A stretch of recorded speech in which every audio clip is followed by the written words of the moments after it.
તો એ એન્વાયરમેન્ટની અંદર આજનો લેક્ચર જે છે ને મોસ્ટ ઇમ્પોર્ટન્ટ છે. આજે તમારા ઘણા બધા કોન્સેપ્ટ જે છે એ ક્લિયર થશે અને આ બધા એવા કોન્સેપ્ટ છે એકવાર તમે તૈયાર કરી લેશો ને તો તમને ઘણા કામ આવશે. કીવર્ડ ટેકનિકનો ઘણો જ ઉપયોગ થશે. કીવર્ડ ટેકનિકના આધારે જ આપણે બધા ક્વેશ્ચન સોલ્વ કરીશું અને આ ટોપિક એવો છે કે જેમાંથી વારંવાર પ્રશ્ન પૂછાશે. આ બધા કોન્સેપ્ટવાળા ક્વેશ્ચન છે. આની પહેલાંના લેક્ચરની અંદર આપણે જોયા એ બધા કેવા હતા? એ તો રટ્ટા માર. એમાં તમે હું કદાચ ન ચલાવું તો પણ ચાલી જાય. એમાં બધું યાદ રાખવાનું હોય, બરાબર, ગોખવાની સિસ્ટમ હતી. પણ આમાં એવું નહીં હોય. તો આજનો લેક્ચર, આ પીડીએફનું બધું લેક્ચર મોસ્ટ ઇમ્પોર્ટન્ટ છે. તમારે આ પીડીએફ સેવ કરી રાખવી તો સેવ કરી રાખવાની. આ તમને યુગો સુધી કામ આવશે આ પીડીએફ રહી, બરાબર. તો સમજીએ કે બધી વસ્તુ શું છે. પહેલું આપેલું છે ઇકોલોજી એટલે શું. તો ઇકોલોજી એટલે શું પહેલાં તો તમને કંઈ ખ્યાલ અથવા તમને આઈડિયા આવે ખરા કે ઇકોલોજી શું હોઈ શકે? સૌથી પહેલાં મોસ્ટ ઇમ્પોર્ટન્ટ સમજો, કોઈ પણની પાછળ લોજી લાગેલું હોય ને, લોજી, તો એનો મતલબ થાય સ્ટડી. યસ, અભ્યાસ. સ્ટડી, અભ્યાસ, અધ્યયન. તો આ એક અભ્યાસ કરે છે. આ એક એવી બ્રાન્ચ છે, આ એક એવી શાખા છે કે જે અભ્યાસ કરે છે. કોનો? તો કે relationship between organism and environment. પર્યાવરણ અને સજીવ વચ્ચેના સંબંધનો જે છે, પર્યાવરણ અને સજીવ એની વચ્ચેના સંબંધનો જે છે એ અભ્યાસ કરે છે. હકીકતમાં ઇકોલોજી જે છે ને એ બાયોલોજીનો જ એક ભાગ છે, બરાબર. બહુ પહેલાં મેં તમને જિયોગ્રાફી ચલાવેલું હતું ત્યારે મેં તમને એક વાત કીધેલી હતી કે કોઈ પણ વિષય શરૂઆતમાં સ્વતંત્ર ન હોય. પહેલાં એ એકાદો બીજો વિષય હોય પણ ધીમે ધીમે રિસર્ચને એ બધું વધતું જાય અને ખુદ પછી એ સ્વતંત્ર વિષય બની જાય. જેમ કે એન્વાયરમેન્ટ ખુદ એ પહેલાં જિયોગ્રાફીની અંદર એના અમુક ટોપિક આવતા હોય છે પણ ધીમે ધીમે એ સ્વતંત્ર બની જાય. જેમ કે ઇકોલોજી, તો એ બાયોલોજીનો ભાગ છે, બરાબર. ફરીથી સમજીએ ઇકોલોજી એટલે શું. તો લોજી એટલે અભ્યાસ. ઇકોલોજી એક એવો સબ્જેક્ટ, એવી વસ્તુ છે, એવી બ્રાન્ચ છે કે જેમાં અભ્યાસ કરવામાં આવે ઓર્ગેનિઝમ એટલે કે સજીવ અને એની આસપાસનું જે પર્યાવરણ જે છે એ બંનેની વચ્ચે કેવો સંબંધ છે એનો અભ્યાસ જેમાં કરવામાં આવે એને ઇકોલોજી કહેવામાં આવે. સમજાણું? ઇકોલોજી શબ્દ જે છે એ સૌથી પહેલાં જર્મનીનો જે ઝૂઓલોજિસ્ટ હતો આર્ન્સ્ટ હેકલ, એણે આ શબ્દ ઉચ્ચારેલો હતો. એક બે વાર પ્રશ્ન પૂછાઈ ગયેલો હતો. આર્ન્સ્ટ હેકલ, એણે આ શબ્દ ઉચ્ચારેલો હતો 1866ની અંદર. ફેક્ચ્યુઅલ ક્વેશ્ચન છે, તમારે યાદ રાખવાનો, બરાબર. ઇકોલોજી માટે શબ્દ ઓકિયોલોજી એવો શબ્દ વાપરેલો હતો. આર્ન્સ્ટ હેકલે તો ઇકોલોજીની બદલે ઓકિયોલોજી એવો શબ્દ વાપરેલો હતો. તો આવું પણ પૂછાઈ ગયું. ઓકિયોલોજી શું છે? તો કે ગ્રીક ભાષાનો શબ્દ છે. ઓકિયોનો મતલબ શું થાય? તો કે હાઉસ ઓર લિવિંગ સ્પેસ, એટલે કે એક રીતનું હેબિટેટ, એક રીતનું રહેઠાણ. આપણે જે રહેવા માટેની જગ્યા હોય ને એને ગ્રીક ભાષાની અંદર ઓકિયો કહેવામાં આવે. ઓકિયો. અને લોગોસ એટલે અત્યારે આપણે સમજી ગયા કે સ્ટડી, અભ્યાસ અથવા સાયન્સ. એના આધારે એણે આ વસ્તુ કીધેલી હતી. તો ઇકોલોજી શું છે કહી શકો ખરા તમે? તો ઇકોલોજી હવે ગમે ત્યારે કીવર્ડ ઇકોલોજી આવે તમારા મગજમાં એક બે ત્રણ કીવર્ડ આવવા જોઈએ. શું? તો કે ઇકોલોજી એક એવી વસ્તુ છે કે જેમાં સજીવ અને પર્યાવરણ એ બંને વચ્ચેનો જે રિલેશનશિપ, એ બંને વચ્ચેનો જે સંબંધ જે દર્શાવે ને એને ઇકોલોજી કહેવાય, બરાબર. આપણે જીવનમાં ઘણા બધા સંબંધ હોય. માતા પિતા વચ્ચેનો સંબંધ હોય, પિતા પુત્ર વચ્ચેનો, માતા પુત્ર વચ્ચેનો, ગર્લફ્રેન્ડ બોયફ્રેન્ડ, હસબન્ડ વાઈફ, ઘણા બધા ભાઈ બહેન, ઘણા બધા સંબંધ હોય.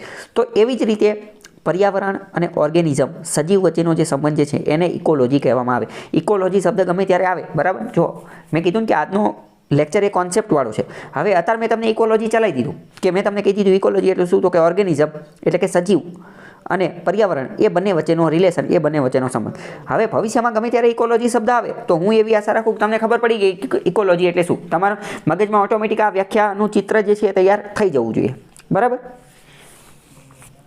તો હવે આપણે આનું થોડું એનાલિસિસ કરીએ.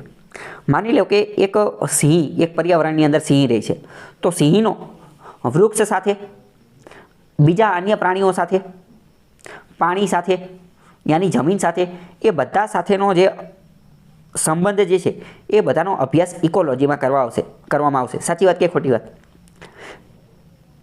કારણ કે સિંહ એક સજીવ છે અને એની આજુબાજુનું પર્યાવરણ કયું? તો એની આજુબાજુના અન્ય સજીવો, એનું હેબિટેટ એટલે કે એનું રહેઠાણ, એનું પાણી પીવાનું સ્થળ, એનું હવા, પાણી, એ બધી વસ્તુઓનો અભ્યાસ કરવામાં આવે. તો કે relation of animal both to its organic as well as inorganic environment. એટલે કે ઇકોલોજી જે છે ને એમાં સજીવનો જૈવિક, એક સજીવનો બીજી જૈવિક બાબત, જૈવિક ઘટકો જે છે એની આરેનો પણ અભ્યાસ કરવામાં આવે, એની સાથેના સંબંધનો પણ, અને સજીવનો અજૈવિક ઘટકો જે છે, અજૈવિક ઘટકો એની સાથે જે સંબંધ જે છે એનો પણ અભ્યાસ કરવામાં આવે. આ ખબર પડી ગઈ તમને? વિધાનવાળા વાક્યમાં કન્ફ્યુઝ કરશે કે ઓનલી જૈવિક હોય, માત્ર જૈવિક ઓર્ગેનિક સાથેનો જ અભ્યાસ કરવામાં આવે. વિધાન ખોટું પડી જશે, એવું ન હોય, બંને સાથેનો અભ્યાસ કરવામાં આવે. મગજમાં બેઠું કોન્સેપ્ટ આ ક્લિયર થયો કે નહીં? ઓકે, ચલો આગળ જઈએ. તો આપણે જોયું હતું કે એન્વાયરમેન્ટ એ એક બહુ બ્રોડ વિશાળ કોન્સેપ્ટ છે. તો એવી જ રીતે ઇકોલોજી જે છે ને એ પણ એક બ્રોડ વિશાળ કોન્સેપ્ટ છે. એના ડાયમેન્શન ખૂબ વિશાળ છે. એના ઘણા બધા દરવાજા ને બારી ને એવું બધું છે. એની અંદર કોનો અભ્યાસ કરવામાં આવે તો કે હ્યુમન મનુષ્યનો અભ્યાસ કરવામાં આવે, આખી સોસાયટીનો અભ્યાસ કરવામાં આવે અને હ્યુમન, એની સોસાયટી, એનો સમાજ અને એની આજુબાજુનું સમગ્ર ફિઝિકલ એન્વાયરમેન્ટ, ભૌગોલિક પર્યાવરણ એ બધાનો અભ્યાસ જે છે એ એની અંદર કરવામાં આવે છે. એજી ટાન્સલાઈ નામનો એક વ્યક્તિ હતો. એજી ટાન્સલાઈ નામનો વ્યક્તિ એણે ઇકોસિસ્ટમનો કોન્સેપ્ટ આપેલો હતો. બરાબર. જો હવે આપણે ઇકોલોજી પૂરું થઈ ગયું. બરાબર. ઇકોલોજીની આપણે વ્યાખ્યાને બધું જોઈ લીધું. હવે છે ઇકોસિસ્ટમ. એક નવી વસ્તુ આવી ગઈ, ઇકોસિસ્ટમ. તો એજી ટાન્સલાઈ નામનો વ્યક્તિ હતો. એજી ટાન્સલાઈ એણે ઇકોસિસ્ટમનો કોન્સેપ્ટ આપેલો હતો. ઇકોસિસ્ટમ એટલે શું? તો કે ઇકોસિસ્ટમને તમે એવી રીતે સમજી શકો, ઇકોસિસ્ટમ એટલે એવી જગ્યા કે જ્યાં સજીવોને એ બધું રહેતું હોય. જો ઇકોસિસ્ટમ જે છે ને એને તમને ઉદાહરણના આધારે યાદ રાખો. બરાબર. ઇકોલોજીમાં મેં તમને શું કીધું કે એમાં તમે વ્યાખ્યા યાદ રાખો. શું વ્યાખ્યા? તો કે સજીવ અને એના પર્યાવરણની વચ્ચેનો સંબંધ, તો એને ઇકોલોજી. હવે ઇકોસિસ્ટમને તમે ઉદાહરણથી યાદ રાખો કે અલગ અલગ ઇકોસિસ્ટમ હોય. ઇકોસિસ્ટમમાં તમે સૌથી મોટું યાદ રાખો કે સૌથી મોટી ઇકોસિસ્ટમ છે પૃથ્વી. ઇકોસિસ્ટમ એટલે એવી જગ્યા કે જ્યાં સજીવ પનપતા હોય, જ્યાં સજીવો રહેતા હોય ને ત્યાં ઇકોસિસ્ટમ જોવા મળે. તો સૌથી મોટી ઇકોસિસ્ટમ કઈ છે? તો કે પૃથ્વી. કારણ કે પૃથ્વી ઉપર સજીવો રહે છે. તો કે સૌથી મોટી ઇકોસિસ્ટમ છે પૃથ્વી. તો શું નાની ઇકોસિસ્ટમ હોઈ શકે? તો કે હા, નાની પણ હોઈ શકે. એક વૃક્ષ, એક ઝાડ જે છે એ પણ ઇકોસિસ્ટમ હોઈ શકે. કેમ? કારણ કે એક ઝાડની અંદર ઘણા બધા સજીવો રહેતા હોય, ઘણા બધા પંખીઓ રહેતા હોય, ઘણા બધા જીવડાઓ રહેતા હોય, જીવજંતુઓ રહેતા હોય, અહીંયા માળો મૂકતા હોય ને બધું કરતા હોય. તો આ એક નાની ઇકોસિસ્ટમ થઈ ગઈ. બીજી કઈ ઇકોસિસ્ટમ હોઈ શકે? તો કે જમીન ઉપરની ઇકોસિસ્ટમ, દરિયા ઉપરની ઇકોસિસ્ટમ. જમીન ઉપરની ઇકોસિસ્ટમ કઈ? તો કે ગ્રાસલેન્ડ એટલે કે મેદાન, ઘાસના મેદાનો, ડેઝર્ટ, રણ પ્રદેશ, ફોરેસ્ટ, જંગલ પ્રદેશ. તો આ બધી જમીન ઉપરની ઇકોસિસ્ટમ થઈ ગઈ. એક જંગલ છે તો એક જંગલ બહુ મોટી ઇકોસિસ્ટમ કહેવાય. શું જંગલની અંદર ઘણી બધી નાની ઇકોસિસ્ટમ આવેલી હોઈ શકે છે ખરા? તો કે યસ, આવેલી હોઈ શકે છે. બરાબર. ઇકોસિસ્ટમ શબ્દ ગમે ત્યારે આવે તો મગજમાં શું આવવું જોઈએ?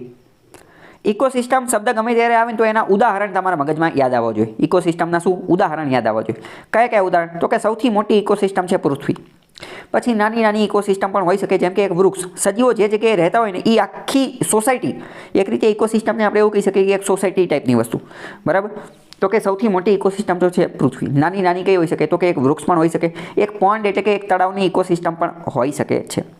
ઇકોસિસ્ટમના મુખ્યત્વે અલગ અલગ ભાગ પડે. એક તો જમીન ઉપરની ટેરેસ્ટ્રીયલ ઇકોસિસ્ટમ અને એક એક્વેટિક ઇકોસિસ્ટમ એટલે કે દરિયાઈ ઇકોસિસ્ટમ.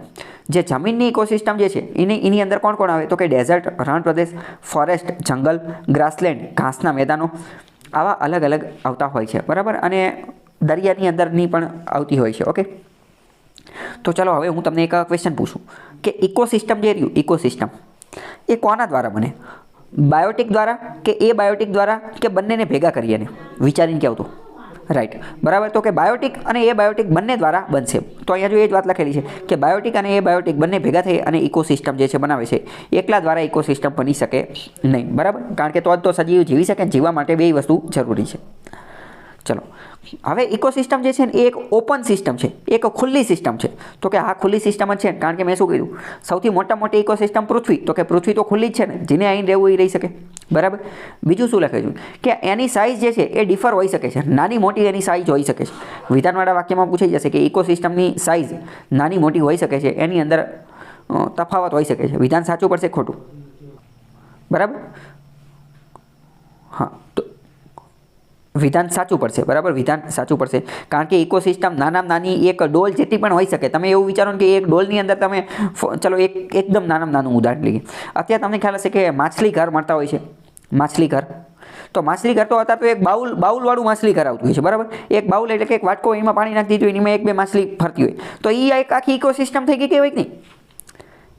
એ એક બાઉલ, એક વાટકો રહીને એટલી એક નાની એટલી ઇકોસિસ્ટમ થઈ ગઈ. તો એ તો નાની ઇકોસિસ્ટમ થઈ. બરાબર. જ્યારે મોટી તો કઈ? તો કે સમગ્ર પૃથ્વી ખુદ એક ઇકોસિસ્ટમ છે. ઓકે. તો વિધાન સાચું પડશે. Most important, ecosystem is known as the functional unit of nature. Ecosystem એ શું છે? તો કે મેં તમને પહેલાં કીધું ને કે ઇકોસિસ્ટમ એક રીતે બાયોસ્ફિયર, જીવાવરણ જેવી વસ્તુ છે. તો કે ecosystem is known as the functional unit of nature. કુદરતનો જે ફંક્શનલ કાર્ય કરતો જે યુનિટ જે છે, કાર્ય કરતો સજીવનો જે કાર્ય કરતો ભાગ જે છે ને એને ઇકોસિસ્ટમ કહેવાય. તે તો આપણે પહેલાં જ સમજી ગયા કે રહેઠાણ સજીવ જ્યાં રહી શકતા હોય ત્યાં પૃથ્વી ઉપર તો ઘણી બધી જગ્યા છે, પણ અમુક જગ્યા તો એવી છે ને કે જ્યાં જીવન જ શક્ય નથી. કેમ? કારણ કે એક્સ્ટ્રીમ કન્ડિશન્સ છે, હાર્શ કન્ડિશન છે, ખૂબ તાપમાન વધુ હોય કાં ખૂબ તાપમાન ઓછું હોય અથવા મનુષ્ય રહી ન શકે એવી સ્થિતિ હોય, તો શું અહીંયા ઇકોસિસ્ટમ જોવા મળે? તો કે ના, અહીંયા મનુષ્યની ઇકોસિસ્ટમ જોવા મળે નહીં. સામાન્ય રીતે અહીંયા ઇકોસિસ્ટમ જોવા મળે નહીં. કદાચ બની શકે કે અહીંયા બીજા જીવજંતુઓ, બેક્ટેરિયા, એલ્ગી કે એવું કંઈ રહેતું હોય, પણ સામાન્ય રીતે અહીંયા કોઈ ઇકોસિસ્ટમ જોવા મળે નહીં. ઓકે, તો ઇકોસિસ્ટમ શું છે? તો કે એક ફંક્શનલ યુનિટ છે. વિધાનવાળા વાક્યમાં આ જ વ્યાખ્યા જે છે એ આપશે 2-3 વાર પૂછાઈ ગઈ છે, એટલે હું આની ઉપર વધારે ફોકસ કરું છું કે ઇકોસિસ્ટમ શું છે? તો કે નેચર, કુદરતનો એક ફંક્શનલ યુનિટ, કાર્યાન્વિત ભાગ છે, કાર્ય કરતો હોય. સમજાણું કે ન સમજાણું?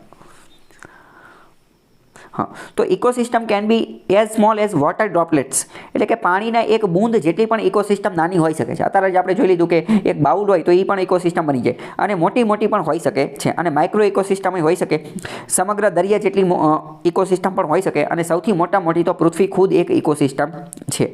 ઓકે, આટલામાં કંઈ ડાઉટ હોય તો પૂછો ઇકોસિસ્ટમની અંદર. હવે આગળ છે બાયોસ્ફિયર. બાયોસ્ફિયર એટલે શું કહી શકો ખરા તમે? યસ, બાયોસ્ફિયર એટલે કે જીવાવરણ, જ્યાં ઓલું ત્રણેય ભેગું થાય એ. કોણ ત્રણ? મૃદાવરણ, જલાવરણ અને વાતાવરણ. તો કે biosphere is a thin layer, એ પાતળું લેયર, પાતળું પડ છે. કોનું? સોઇલ એટલે કે માટી, રોક એટલે કે પથ્થર, વોટર એટલે કે પાણી, અને એર એટલે કે હવાનું. અને આ એક એવી જગ્યા છે કે જ્યાં બાયોટિક અને એબાયોટિક બંને પ્રકારના કમ્પોનન્ટ જોવા મળતા હોય, એને બાયોસ્ફિયર કહેવામાં આવે છે. નીચે આપેલું છે કે ecosystem is a functional unit of nature. Ecosystem A functional unit છે. આ કીવર્ડ યાદ રાખજો કે functional unit of nature is ecosystem. અને આની અંદર બાયોટિક ફેક્ટર અને એબાયોટિક ફેક્ટર બંને હોય, અને એવી જગ્યા કે જ્યાં બાયોટિક ફેક્ટર અને એબાયોટિક ફેક્ટર બંનેની વચ્ચે ઇન્ટરેક્શન થતું હોય, અરસપરસ વ્યવહાર થતો હોય, તો એ જગ્યાને પણ ઇકોસિસ્ટમ કહેવામાં આવે છે. કારણ કે એવી જગ્યા કે જ્યાં બાયોટિક અને એબાયોટિકનું ઇન્ટરેક્શન, અરસપરસ જે રિલેશન, સંબંધ જે રચાતો હશે, તો ત્યાં તો સજીવો રહેતા હશે ને, એટલે જ તો એને ઇકોસિસ્ટમ કહેવામાં આવે. ચલો હું તમને એક ક્વેશ્ચન પૂછું. શું એ બાયોટિક ફેક્ટરની વગર સજીવો રહી શકે ખરા? યસ, રહી શકશે નહીં. કેમ? કારણ કે એ બાયોટિક ફેક્ટર જે છે એમાંથી જ તો આપણને ખોરાક મળે છે, એમાંથી જ તો આપણને એનર્જી મળે છે, ઉર્જા મળે છે. કારણ કે સમજો કે કાર્બન આપણે કાર્બોહાઈડ્રેટ્સ ઉર્જા તરીકે લેતા હોય, પ્રોટીન ને એ બધું લેતા હોય, તો એ બધું તો આપણને વનસ્પતિમાંથી, ઓલા પેલામાંથી મળે છે, સનલાઇટમાંથી, વરસાદમાંથી, પાણીમાંથી, હ્યુમિડિટી, ભેજમાંથી ને એ બધામાંથી. તો એની વગર આપણે રહી શકીએ નહીં. બરાબર? તો એ બધું જે બે ભેગું થતું હોય એને ઇકોસિસ્ટમ કહેવામાં આવે છે. ચલો, હવે છે આગળનો ટોપિક કેરેક્ટરિસ્ટિક્સ ઓફ ઇકોસિસ્ટમ. ઇકોસિસ્ટમની લાક્ષણિકતાઓ. ઇકોસિસ્ટમ કેવી દેખાતી હોય, એની લાક્ષણિકતા કેવી છે? તો પહેલાં તો જોઈએ કે ઇકોસિસ્ટમ જે છે ને એ એક રીતે કહી શકીએ કે બાયોસ્ફિયરનો એક ચોક્કસ એરિયા છે, બાયોસ્ફિયરનો એક ચોક્કસ વિસ્તાર છે. બાયોસ્ફિયર એટલે જીવાવરણ, એનો એક ચોક્કસ વિસ્તાર છે. આ એક ફંક્શનલ યુનિટ છે. ઇકોસિસ્ટમની અંદર એની ખુદની પ્રોડક્ટિવિટી હોય, એની ખુદની જે છે એ પ્રોડક્ટિવિટી હોય. એક ઓપન સિસ્ટમ છે, એક કન્ટિન્યુઅસ ઇનપુટ અને આઉટપુટ એનર્જી સબસ્ટાન્સીસ છે. આનો મતલબ શું? આનો મતલબ એમ કે ઇકોસિસ્ટમ એક એવી વ્યવસ્થા છે કે જેની અંદર એનર્જી એટલે કે ઉર્જા જે છે એનું અરસપરસ આપ લે થતી હોય. એનર્જી, ઉર્જા જે છે એની આપ લે થતી હોય. પહેલાં તો આ વિધાન તમે સમજી શકો કે ન સમજી શકો કે ઇકોસિસ્ટમમાં ઉર્જાની આપ લે થતી હોય, તમે સમજી શકતા નથી. બરાબર? તો આપણે જોઈએ કે ઉર્જાની આપ લે કઈ રીતે થતી હોય. આપણે એનર્જીનો પિરામિડ જોયેલો હતો, એનર્જીનો પિરામિડ. બરાબર? તો એનર્જીનો જે પિરામિડ હતો એની અહીંયા વાત કરે છે. એનર્જીના પિરામિડમાં આપણે શું જોયું હતું કે 10% લિન્ડેનનો રૂલ જોયો હતો. લિન્ડેનનો 10%નો સિદ્ધાંત. લિન્ડેનનો 10%નો સિદ્ધાંત શું હતો ખ્યાલ છે? રાઈટ, એનો સિદ્ધાંત એવો હતો કે ઉપરથી નીચે આવતા એનર્જી, ઉર્જા જે છે એ ઘટતી જશે. એનો ખાલી 10% ભાગ જ ટ્રાન્સફર થશે. બરાબર? સૂર્યમાંથી જે ઉર્જા આવે છે એનો 10% ભાગ જ વનસ્પતિ લઈ શકશે. વનસ્પતિની જે ઉર્જા જે છે, તો હરણ વનસ્પતિને ખાશે તો હરણમાં 10% ભાગ જ જશે. હરણને સિંહ ખાશે તો સિંહમાં 10% ભાગ જ જશે. બરાબર? તો આ શું થયું? આ એનર્જીનો ફ્લો સેટ થયો ને, ઉર્જાની આપ લે થઈ. તો એ ક્યાં થાય છે? એ એક ઇકોસિસ્ટમની અંદર જ તો થાય છે ને. તો ઇકોસિસ્ટમની અંદર એક કન્ટિન્યુઅસ એટલે કે ચાલુ રીતે ઇનપુટ અને આઉટપુટ. ઇનપુટ એટલે આવક, આઉટપુટ એટલે જાવક. કોની? તો કે એનર્જી, ઉર્જા અને સબસ્ટેન્સીસ, અલગ અલગ પદાર્થોની આવક જાવક, ઉર્જાની આવક જાવક ચાલુ હોય છે. વિધાન સાચું પડે ખોટું પડે? સાચું પડશે. બરાબર? તો આ પણ એક એની લાક્ષણિકતા છે. હવે જોઈએ કે કમ્પોનન્ટ ઓફ ઇકોસિસ્ટમ. ઇકોસિસ્ટમના કમ્પોનન્ટ, એના ઘટકો કયા કયા છે? તો કે ઇકોસિસ્ટમ જે છે ને, ત્યાં ઘણા બધા સજીવો રહેતા હોય. એ સજીવની આખી એક કમ્યુનિટી રહેતા હોય. અને આ બધા સજીવો જે છે ને એ અમુક નિર્જીવ વસ્તુઓ સાથે આદાન પ્રદાન કરી અને સંબંધ રાખતા હોય છે, બરાબર. નિર્જીવ વસ્તુ એટલે કે એર, વોટર, મિનરલ્સ એ બધા, અને એના આધારે એક આખી સિસ્ટમની રચના કરતા હોય છે. હવે બીજા આપણે અમુક ફીચર જોઈએ, અમુક લક્ષણો જોઈએ, ઇકોસિસ્ટમના અમુક લક્ષણો જોઈએ. તો જે જોઈએ એ જ બધા છે કે એક ઓપન સિસ્ટમ હોય, પછી બીજી કઈ તો કે કન્ટિન્યુઅસ હોય, ફંક્શનલ યુનિટ હોય, એનર્જીનું ઇનફ્લક્સ અને આઉટફ્લક્સ જોવા મળતું હોય, આપલે એવું બધું થતું હોય, એ બધી વસ્તુ જોવા મળતી હોય, બરાબર. ચલો હવે નીચે અમુક ક્વેશ્ચન આપેલા છે, તમારે એનો જવાબ આપવાનો છે. ક્વેશ્ચન વિચારીને જવાબ આપવાનો, બરાબર. An ecosystem is an overall integration of the whole mosaic of the interacting organism and their environment. એવું કહે છે કે ઇકોસિસ્ટમ જે છે ને એ એક રીતનું ઇન્ટિગ્રેશન જોડાણ છે મોઝેઇકનું. મોઝેઇકનો મતલબ શું એ સમજો તમે. ચાઇના મોઝેઇક, આવો શબ્દ તમે સાંભળેલો છે ખરા ક્યારે? China mosaic.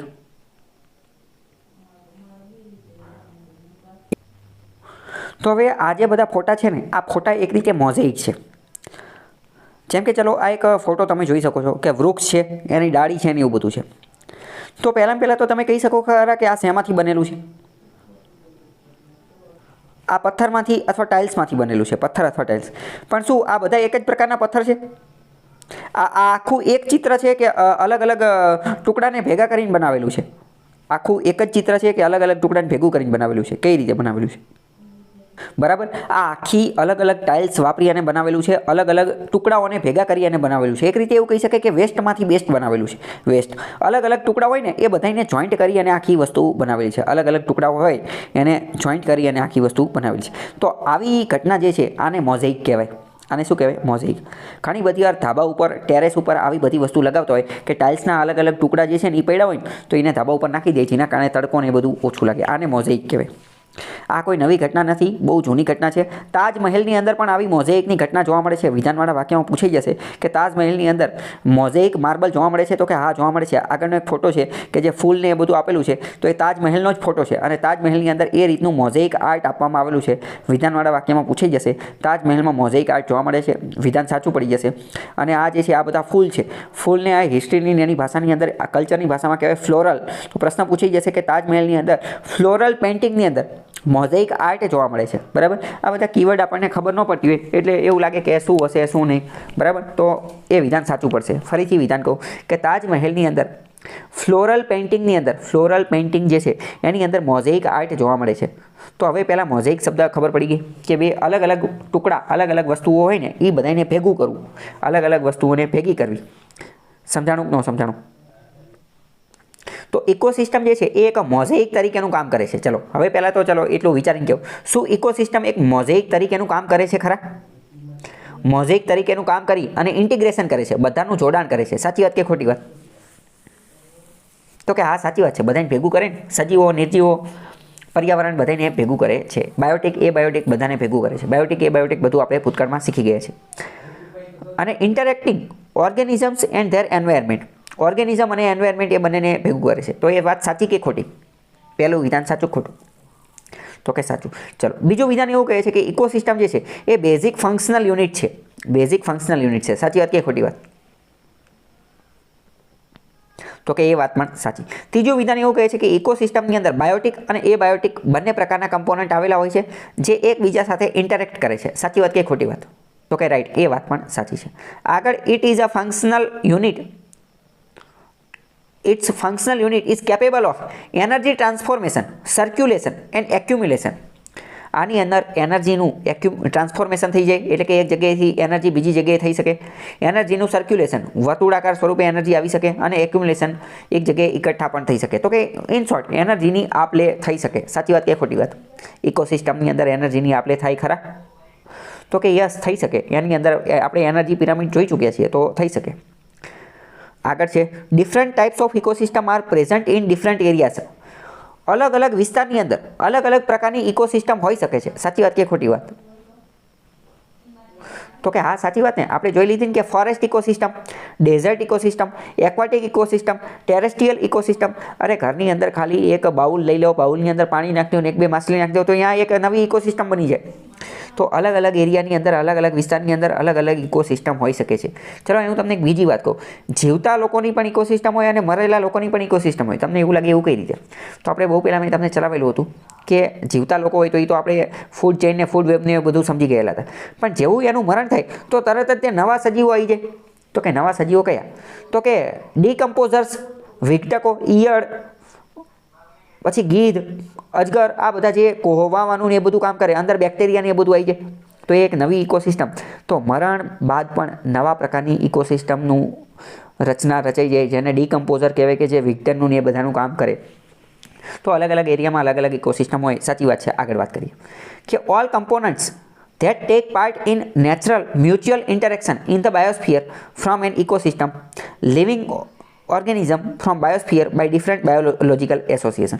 એટલે એવું કહે છે કે બાયોસ્ફિયર જે છે ને, બાયોસ્ફિયર એટલે કે જીવાવરણ, એના અલગ અલગ કમ્પોનન્ટ, દરેક કમ્પોનન્ટ જે છે ને એ મ્યુચ્યુઅલ ઇન્ટરેક્શન કરે છે, એકબીજા સાથે જે છે એ સહસંબંધ ધરાવતા હોય છે અને એકબીજા સાથે જે છે એ સંબંધ ધરાવતા હોય છે ઇકોસિસ્ટમની અંદર. સાચી વાત કે ખોટી વાત? તો કે હા, એ વાત પણ સાચી છે. અને લિવિંગ બરાબર. આગળ જોઈએ કે all the organism and abiotic component of the environment from the ecosystem of the place. Thus ecology deals with the organism and environment. Okay, તો એ વિધાન પણ સાચું છે. ઇકોલોજી જે છે, ઇકોલોજી એ એન્વાયરમેન્ટ અને ઓર્ગેનિઝમની વચ્ચે ડીલ કરે છે. સાચી વાત કે ખોટી વાત?